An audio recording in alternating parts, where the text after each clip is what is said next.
trauma sensibility, etc. Why don't you sit down? Thank you. Look, we had a great start from Hadassah with the violin, and Jemima and Miriam, those wonderful voices with Gitau humming along in the background. Lydia, I think we need to know who you are. Where do you come from originally? How do you come to be at the Centre for Peace and Conflict Studies in Sydney? Thank you, Stuart. I come from Kenya, a small village in central Kenya in East Africa. That's about 200 kilometers from Nairobi, the capital city. And the village is called Kairishi, which actually means darkest black. And I came to Australia about 6 years ago now with my family, my husband Gitau and 2 children. I had applied and I've been accepted at the Centre for Peace and Conflict Studies at the University of Sydney to pursue my Ph.D. in Peace and Conflict Studies. And we all decided to come. And I was interested in researching on the ways that we can alleviate the conflict in South Sudan and the impact on the South Sudanese refugees. Thank you. I know you had a lot of experience in other camps and in Khartoum with refugees. How did you come to be in Kakuma? And what did you think about it when you first got there? Because when I say Kakuma, it sounds like a holiday camp. What was it like? Well, I can assure you it's not a holiday camp. And don't even think of going there for a holiday. Actually, Kakuma is it's in the northwestern Kenya, a very remote and dry part of Kenya. And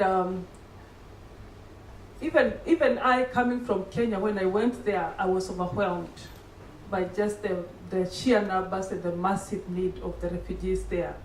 And sincerely, I was also very humbled because I do not think anyone deserves to live in those kinds of conditions, Stuart. And I was humbled, and I just couldn't understand how many of us are so fortunate not to live in such conditions, and then very many of us can be in such a place. It's a very humbling experience. In the book, there's a sort of theme tune that keeps recurring. It's called, you refer to it as the trauma sensitivity gap. Can you tell us what that is and see whether it would be useful for everybody in this room to know what it is? The trauma sensitivity gap that I talk about in the book is a kind of divide I see between mental health services on one side, mental health services, and also psychosocial services, services to refugees on one side, and then peace building services on the other. And what I'm talking about is that there seems to be a divide between them, especially in terms of an absence of the voices of those who have gone through the experiences. And we have lots of peace building processes happening. Even right now there are talks, because the conflict is ongoing still in South Sudan. And we have peace talks, we have the Intergovernmental Authority on Development, having talks with the South Sudanese leaders in Addis Ababa, and that has been ongoing forever. And what we don't find is really what the experiences of those who are suffering, the civilians who are suffering those experiences. We don't get to see their perceptions and their feelings and their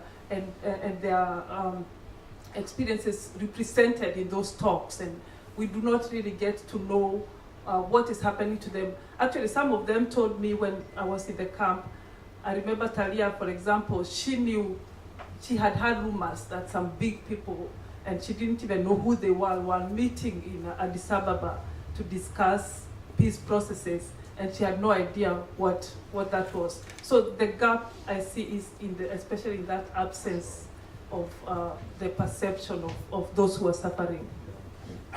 There's another fascinating trend in the book, which is, I think, fascinating for all of us, which is, it looks like a kind of mismatch between what I would call Western perspectives on trauma the medicalisation of trauma, and what might be called an African point of view.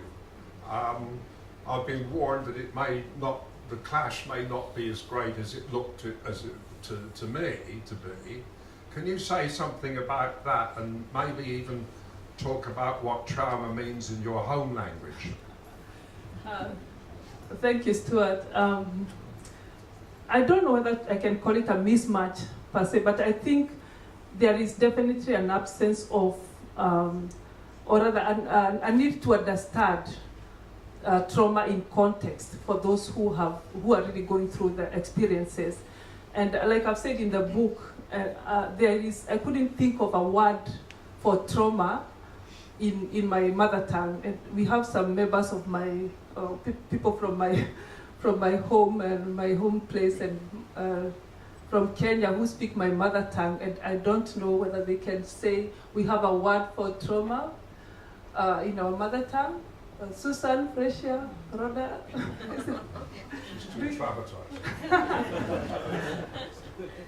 Do we have a word for trauma? Do you think? We couldn't actually think of one, but the concept is there. The concept of trauma is there. But what I'm talking about is the need to understand in context what, when we talk about trauma, what it really means for those people.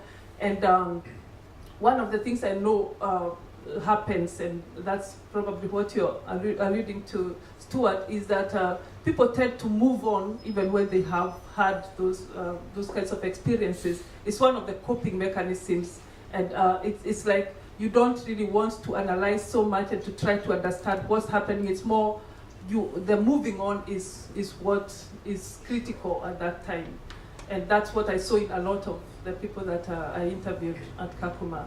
Okay, let's talk about moving in rather than moving on, because you say that when people get to the camp, the first thing they lose is their identity.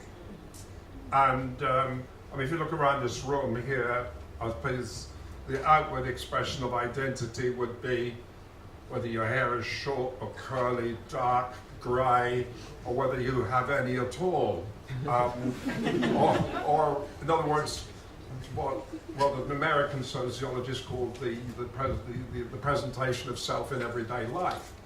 But you refer to the key feature of identity when people arrive is their feet.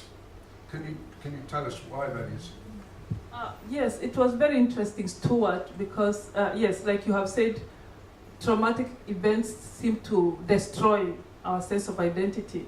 But what I observed was very interesting in Kakuma, because one of the things that many of the refugees that I interviewed told me, they wanted me to witness their feet, they wanted me to look at their feet and see the destruction that the journey from South Sudan as they walked to Kakuma had done on their feet. It's like, in a sense, I saw like they wanted me to witness the impact of trauma on them, and in a way, they seem to be saying this is the way we identify ourselves. We are those who walked far.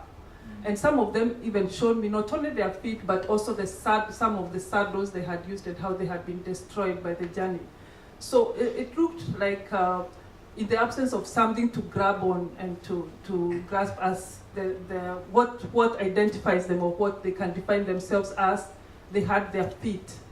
And it also reminded me, it seemed to have resonance with the Lost Boys, the 20,000 young people who had walked from South Sudan through Ethiopia to Kakuma 20 years ago, and they have gained a renown. They already known. They have that identity as the Lost Boys. So it seemed to have that resonance, and it was just very interesting. Many of them, I remember, for example, even Amuka herself, I remember her showing me her feet. Kerieme showing me his saddles and the destruction that it had on them. Yeah. In terms of resilience, you quote Ernest Hemingway saying that all of us in life are broken at some time, but some people become strong in the broken places. And you refer to an amazing lady called Grace, who suffers from AIDS, who's had almost all her family killed, and who has the responsibility for 14 children. I expect her to be completely depressed, almost suicidal. How did you find Grace? Grace was actually very amazing. She was such a jovial woman, very happy, laughing all the time when I saw her, when I interviewed her. And it was just amazing. I can't really explain her resilience, Stuart.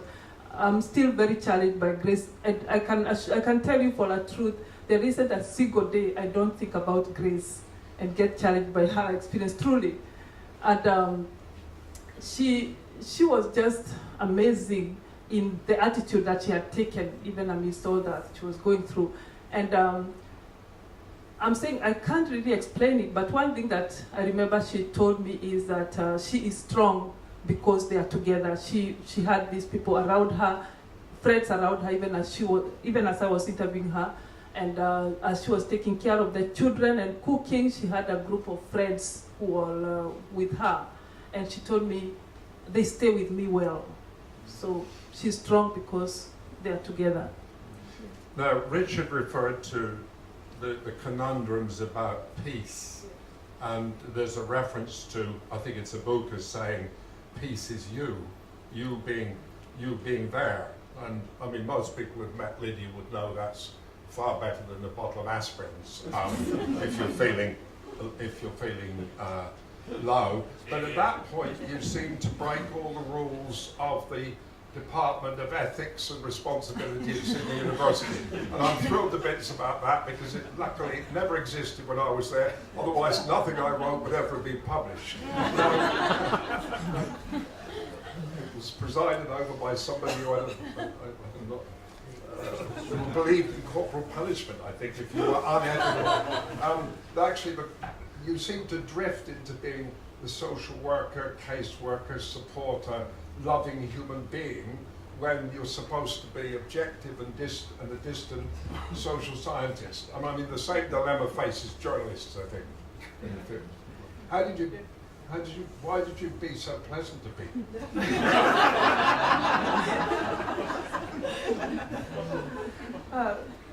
Thank you. I'm sure from the laughter, I'm sure I'm not alone. I think everyone here would do the same. Well, I think, Stuart, we limit ourselves a lot when we tend to have these boundaries around our roles. We tend to, in a sense, I would say almost imprison ourselves in our roles when we decide this is what we are supposed to do as professions in the field.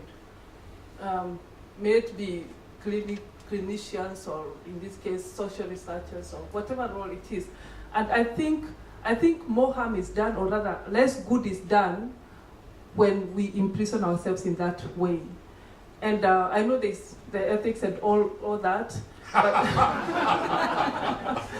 but I want to, I think there's a lot of benefit in me responding to, like in this case, the participants of my research as a human being. And that's what I did with Amuka. And that's why she told me that peace is you. I mean, I met her at this place where she was lonely and she was taking care of a sickly child.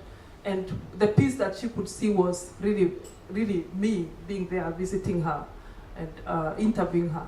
And that's, I think, what we should be doing, whatever our roles are, connecting with people as human beings, not as subjects of the work that we are doing. Okay, well, I'm coming to an end. I'm just going to ask you one more question, because after Wendy's response, there's a chance for the audience to question you. There's this clash going on between what you write about the macro intervention, the people who go into places like this and say that unless there is creation of jobs, unless there is economic growth, it sounds like Turnbull's election manifesto.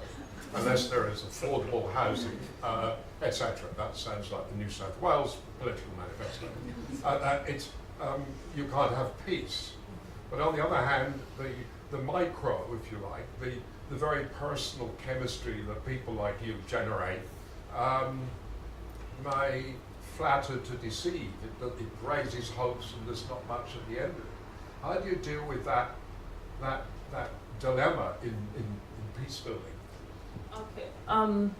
I see it more like not exactly well, I think it's a dilemma, yes, in a sense, but not quite a contention. Because what I think there is the need for the two approaches to go hand in hand. The macro approaches alongside the micro approaches to peace building, which I've talked about in the book. And I think currently this overemphasis of the macro issues in peace building processes especially. And so what I'm arguing for is the need for hearing the voices of the people who have gone through those experiences. I'm arguing for the need to be sensitive to their perceptions and their ideas and their their experiences. And so I just find that the need to have the two of them work together when the peace processes are happening, that we are sensitive to Okot and Abit and Greece and all those participants.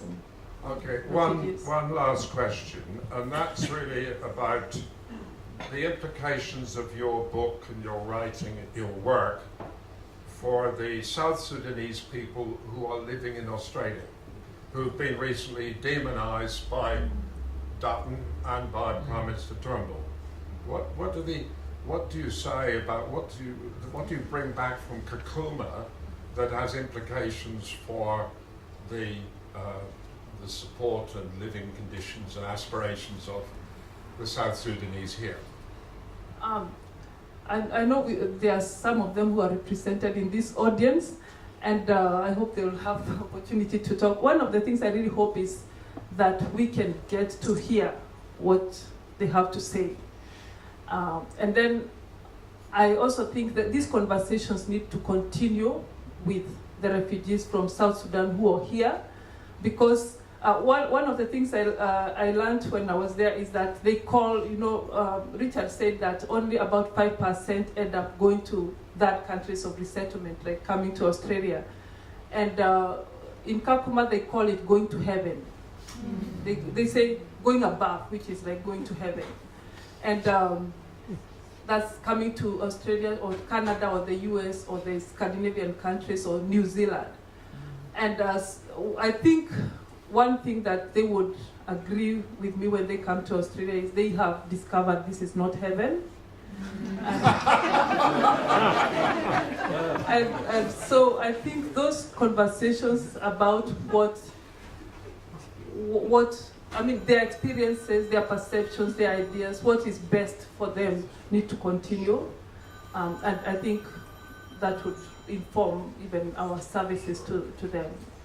Okay, well, I'm going to hand over to Wendy. I just want to say that all of us are thrilled to bits that you and your family and your kids came to Australia. Yeah.